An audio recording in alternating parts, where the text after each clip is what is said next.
But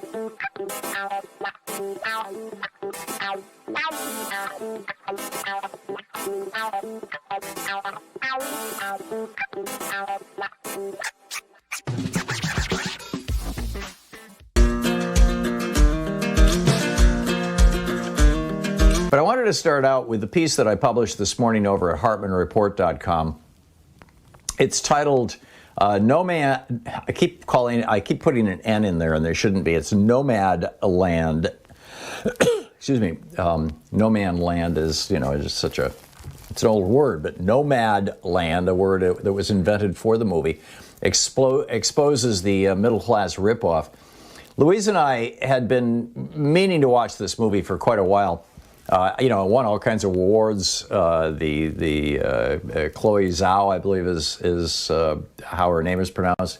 Put the movie together, directed the movie, just brilliant job. Frances McDormand acts in it. It is a drama, but it is a drama as in fiction. But most of the actors in the movie are actually these people who are living in these RVs, traveling around the country, working at Amazon warehouses and cleaning toilets and God only knows what, struggling to survive, basically. And Frances McDormand plays Fern, the lead character. So it's all based on an actual nonfiction book that was published a number of years ago. I'll get to that in just a moment. But it really hit me personally, and I don't know if any of your growing up had to do with this. This was sort of the my parents' generation. My parents came of age in the 1930s and 40s, and died in the early 2000s, and they were. I know that there were a lot of people who were doing the same thing that they were doing because I met them every weekend. When I was a little kid, when I was 6, 7, 8, 10 years old, every weekend, or nearly every weekend, we'd hop in the back of the station wagon and we lived in Lansing and we'd drive someplace. 1 week it would be Owasso, another week it would be Flint, another week it would be Kalamazoo, another week, and we would drive to these little towns all over central, southern Michigan, northern Michigan. Sometimes we'd go up to Newego, and we'd from there we'd travel to over to Muskegon or up to Traverse City or whatever it may be.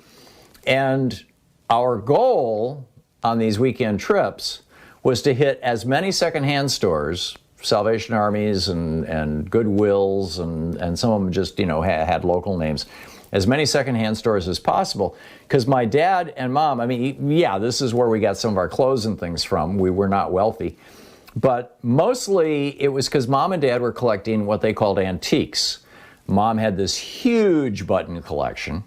They were looking for small stuff, and the reason they wanted small stuff was because it could fit in an RV. Mom was collecting buttons, Dad was collecting postcards and stamps. They were both collecting small figurines and small pieces of art, things that they thought would appreciate over time, little Hummel figurines. Their house was filled with this stuff. When they died, my brother Stan spent years trying to get rid of this stuff. But their plan for retirement was that, when Dad hit, and I think it was going to be around 62 or something like that, that he had 40 years in with the tool and die shop. He had a good pension that would supplement his Social Security. He had health insurance that would cover him for the rest of his life, although it became basically a Medicare supplement. And he had a pension. Well, I think I just said that. He had a pension that would supplement his Social Security. So they were going to buy an RV and travel all over the country. They'd always wanted, throughout all the years that we were growing up, occasionally we'd have vacations where we'd go someplace, but usually our vacations were just in Michigan. And they wanted to see the Grand Canyon, and they wanted to see the desert in Arizona, and they just, they wanted to see the country.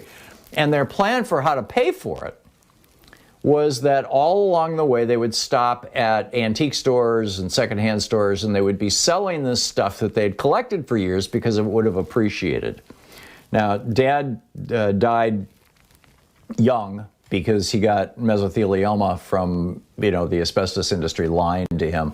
Whole nother story. I've told it before on the air. So they never really got to experience that retirement. But there are a lot of people who are kind of doing that, or who are just living in nice RVs around the country, that whole RV living thing. That's not what this movie is about. That's what people think about. But this movie is about people who are hanging on by their fingernails. In many cases, they are homeless, but they are not houseless. They're living in these RVs.